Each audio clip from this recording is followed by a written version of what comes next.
प्यारे दोस्तों, ये कहानी एक छोटे शहर की है जहाँ पर हामिद नाम का एक खूबसूरत बच्चा रहता था। वो बहुत अच्छा बच्चा था। वो स्कूल से आकर पहले अपना होमवर्क करता था और फारिग होकर अपने दोस्तों के साथ खेला करता था। एक दिन हामिद अपने दोस्तों के साथ गली में खेल रहा था। तभी उसने रास्ते में एक केले का छिलका गिरा हुआ देखा। हामिद ने सोचा कि अगर कोई इस छिलके पर से फिसल कर गिर जाए तो बहुत बड़ा हादसा हो सकता है और किसी को शदीद चोट भी लग सकती है।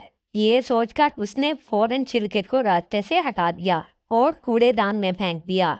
एक बुजुर्ग शख्स ने हामिद को छिलका रास्ते से हटाते हुए देखा तो इंतहाई मोहब्बत से पूछा। बेटा, तुमने इस छिलके को रास्ते से हटाकर कोने में क्यों फेंक दिया?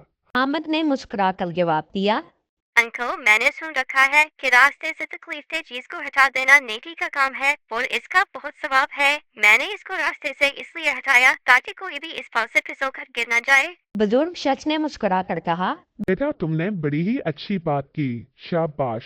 तुमने अपनी दीनी और मुआशरती जिम्मेदारी का फर्ज निभाया है। ऐसे ही कामों की बदौलत हम अच्छे इंसान बनते हैं। हामिद ने हौसला अफजाई करने पर बुजुर्ग का शुक्रिया अदा किया और फिर दोस्तों के साथ खेलने लगा। प्यारे दोस्तों, ये कहानी हमें सिखाती है कि अगर हम भी रास्ते में आने वाली किसी तकलीफ को दूर करते हैं तो अल्लाह ताला हमारी जिंदगी में आने वाली तकलीफों को दूर कर देता है और हमें इस नेकी पर अजर भी मिलता है।